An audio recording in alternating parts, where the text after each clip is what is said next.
ឆ្នាំថ្មីយាងមកដល់ហើយស្រីប្រក្មេងចាស់គុំនៅកុនតាយរៀបចំផ្ទះសំបែ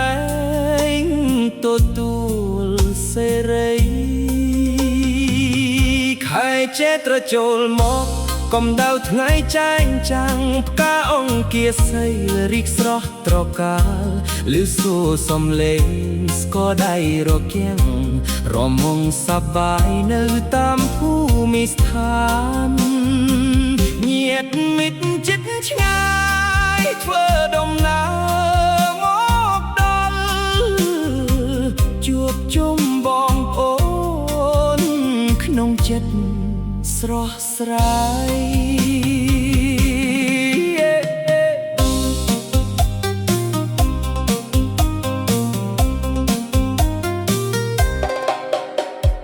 ព្រឹកព្រលឹមឡើងកាន់ចង្ហាន់ទៅវត្ត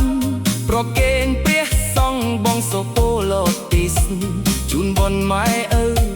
ជីដូនជីតាឲ្យលោកមានសុខកម្លាំងមាំមួនសព្វសាធុពួកជ័យគ្រប់ប្រានរស់នៅសុខសាន្តក្នុងឆ្នាំថ្មីនេះរំមើរំវងរំតាមចង្វាក់កនត្រឹមជោគកំពឹសគុំឲ្យតែសល់បាច់ទឹកលាបំសៅសាច់សប្បាយកអាកអាយកុំមានខ្វល់ខ្វាយទុកសៅកនឡងខ្មែរស្រឡាញ់ខ្មែររក្សាវប្បធម៌បែងប្រជាប្រិយលោតម៉ៅចោលឈូ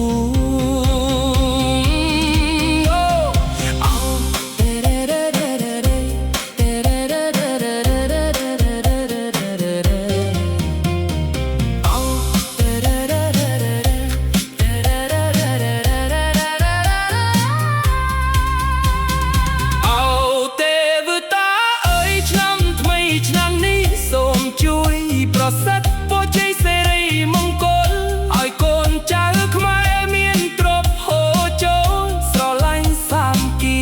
ដូចបងនិងអូនប្រទេសជាតិសុខសាន្តរុងរឿងជានិច្ចអរគុណសន្តិភាពបុណ្យចូលឆ្នាំថ្មី